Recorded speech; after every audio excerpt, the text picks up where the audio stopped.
À l'époque, Georges, notre fille, Yolande et moi, habitions à Romainville, en banlieue parisienne, ancienne commune de maraîchers pourvoyant Paris en fruits et légumes. En 1939, quelques-uns subsistent, mais cette ville devient une ville dortoir pour les ouvriers qui travaillent à Paris. Nous logions dans une HBM, habitation à bon marché, de la rue de la République à Romainville. Le soir du 30 août 1939, mon époux, rentrant de son travail, me dit « Je ressors pour coller des affiches du Parti communiste français, PCF, avec un camarade. » Ces affiches expliquent les raisons du pacte de non-agression germano-soviétique. 2 jours après, la police fait irruption chez nous et fouille partout. Elle trouve les feuilles de paie de Georges et relève l'adresse de son entreprise. Les policiers vont ainsi au siège, puis sur le chantier pour l'arrêter. Ils l'emmènent au commissariat des Lilas, là, il est frappé pour donner les noms de ses camarades colleurs d'affiches, mais en vain, Georges ne parlera pas. Des coups reçus, il gardera une surdité de l'oreille gauche. Enfermé à Fresnes, puis jugé et condamné à 3 mois de prison, il sera transféré à la prison de Chartres, où il connaîtra des communistes condamnés pour le même motif. Il aurait été dénoncé par la concierge, ce que vous disiez tout à l'heure, de notre immeuble. J'appris qu'elle continua ses dénonciations pendant toute la guerre. En 1944, les locataires de l'immeuble la traînèrent dans la cour, la déshabillèrent et lui administrèrent une correction. Un procès aurait mieux fallu. La clandestinité à Paris. Voilà. Il faut dire que tous les communistes qui ont été enfermés à cette époque, et les hommes, se sont retrouvés en première ligne sur le front. Et c'était un régiment de sacrifiés. C'est-à-dire qu'à la fin, ils devaient protéger la retraite des autres. Bon, mais c'est toujours bien... C'est pas innocent, il y a toujours des stratégies qui se mettent en place. Voilà, mais bon, moi j'étais trop petite pour comprendre tout ça. Oui, c'est après coup. Par contre, effectivement, mon père et ma mère, enfin ma mère, au moment du, comment dirais-je, ça je tourne mes mots, quand ils sont allés sur les routes, l'exode, a trouvé, elle, le moyen d'aller du côté du Mans. Elle s'est fait embaucher chez les paysans, au moins là, on aurait à manger. Et mon père est devenu clandestin en refusant de rendre les armes, et il l'a rejoint. Et là, il a trouvé des hommes comme lui, qui étaient prisonniers de guerre. Ça, parfois, on n'en parle pas souvent, on ne le sait pas. Les Français prisonniers de guerre travaillaient dans les fermes prêtées par l'armée allemande.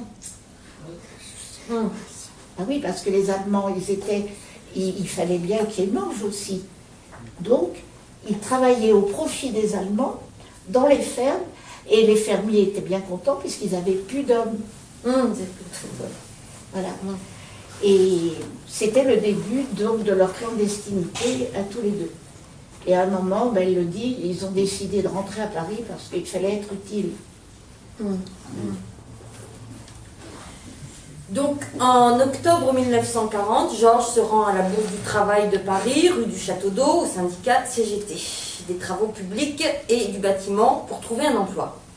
Il a toujours été syndiqué et connu des membres du syndicat. Il apprend que des comités de coordination clandestins de lutte contre l'occupant se constituent dans les syndicats depuis septembre 1940.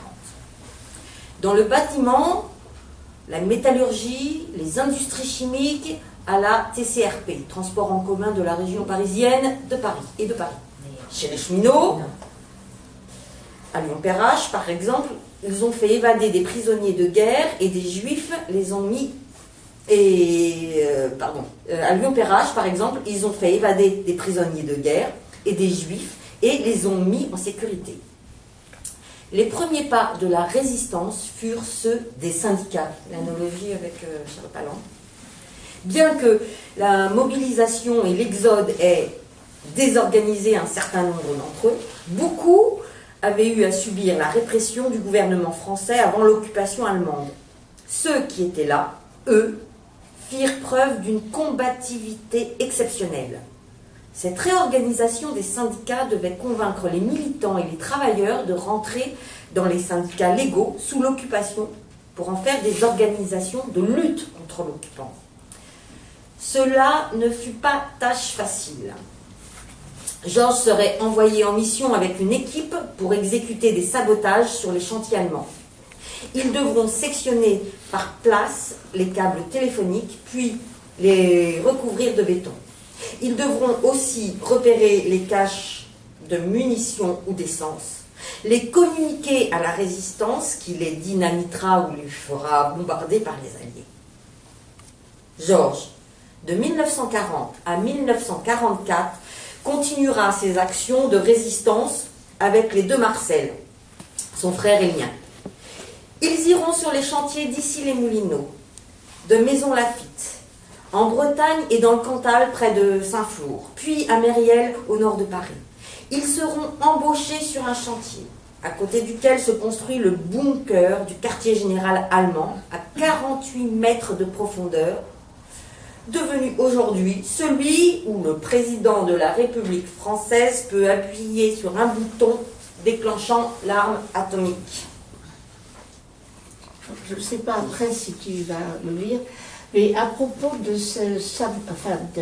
la résistance des ouvriers et des syndicats, organisés dans les syndicats, moi j'ai remarqué en lisant ce témoignage, mais en lisant d'autres témoignages, la créativité et l'inventivité de ces gens-là. D'abord, parce que c'était des ouvriers, ils savaient travailler, et ils ont montré qu'ils savaient saboter sans que ça se remarque. Et notamment pour les blocos, parce qu'ils ont construit le mur de l'Atlantique. Sur les blocos, la plupart du temps, le dernier jour de leur... ils partaient sans la paye ce jour-là, hein, ils n'allaient pas réclamer leur paye. Mais, parce qu'on les payait tous les samedis. Ils avaient inventé de faire des constructions de telle façon que quand on perçait à travers les murs, mon père était maçon, quand on perçait par exemple les réseaux électriques, les réseaux de commande de la sécurité, ça marchait. Non, c'est pas. Quand les Allemands contrôlaient, ça marchait. Mais le jour où ils partaient, eux, ils avaient percé tous les canaux, si bien que le travail avait été inutile, puisque ça ne marchait pas. C'est comme ça que les ponts de Paris ont été sauvés aussi. Parce qu'il y avait deux circuits qui... les ponts de Paris, les Allemands ont décidé de faire sauter les ponts de Paris et de ne plus rester rien de Paris. Et en commençant par les ponts, bien sûr, parce que Paris, pour passer d'un côté à l'autre, il y a beaucoup de ponts. Et ils ont fait deux circuits, mais ça c'est raconté par d'autres. J'ai oublié les noms, mais vous les connaissez, les anciens. Et de telle façon que quand l'officier qui contrôlait le système appuyait sur la manette, ça fonctionnait, mais elle était reliée à rien. Donc les ponts ne pouvaient pas sauter. Et moi je pense qu'il faut rendre vraiment hommage à cette façon de résister qu'un envahisseur ne peut absolument pas contrôler. Oui, la créativité. Il ne peut pas maîtriser. Voilà. Donc, moi, ça m'a toujours fasciné, ça. Dans les camps aussi. Ah bah dans les camps, je ne sais pas si tu... Ils sabotaient de manière... Ah oui, alors là, de manière... Ils étaient organisés aussi, effectivement, oui.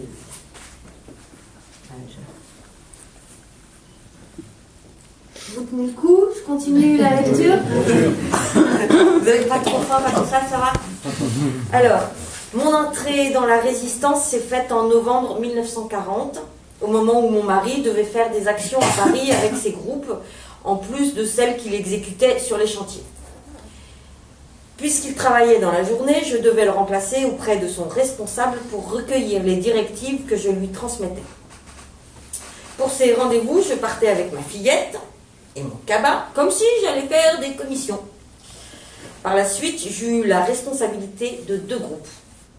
Jusqu'en octobre 1941, je mène des actions avec mes 2 groupes, puis je deviens membre du Front National de Libération, ce qui ne m'empêche pas de seconder les FTPF. Les FTPF, pardon, c'est pas un I, les FTPF. Qui ont été créés par le Parti communiste, clandestin bien sûr. C'était la fraction armée au départ. D'accord. C'est-à-dire que le Parti communiste a décidé de passer à la résistance avec des armes. Mais pour avoir des armes, il fallait les prendre sur l'ennemi. Ou déterrer celles qu'on avait enterrées. D'accord. Chaque fois, nous menons des actions différentes dans des quartiers différents, à la fois pour notre sécurité et pour donner l'impression que nous sommes nombreux. Pour les lancers de tracts, voici comment nous opérons. Les exécutants doivent repérer plusieurs jours à l'avance un immeuble dont le toit est accessible par les escaliers. Le jour choisi, leur montre réglée, ils montent les étages, se postent près de la lucarne, ils doivent faire glisser le paquet de tracts sans se faire voir, et à la seconde précise prévue, ainsi, les tracts s'éparpillent dans la rue en même temps, comme si un avion les avait lancés. Les gens et les policiers en concluent que cela vient d'un avion anglais. C'est de cette façon que se fit le lancer de tracts de la rue de Ménilmontant à partir de la rue Henri-Chevreau, près du chemin de fer de la Petite Ceinture, jusqu'au boulevard Ménilmontant. Parfois, d'autres procédés sont utilisés dans d'autres secteurs par d'autres groupes, comme de faire lancer les tracts par un cycliste roulant à toute vitesse. La distribution de tracts est aussi dangereuse que le port d'armes. Il faut savoir en effet que les distributeurs de tracts représentaient 70% des 4000 résistants fusillés au Mont-Valérien. En novembre 1941, j'ai eu ordre de confectionner un drapeau tricolore. Mon responsable me donna des tickets afin d'acheter le tissu. Il me fallut faire beaucoup de boutiques, par prudence, pour chaque couleur. Quelques jours plus tard, mon responsable me demande de récupérer des revolvers, même abîmés, parmi mes connaissances et celles de mes 2 groupes, afin que des spécialistes les remettent en état de fonctionner.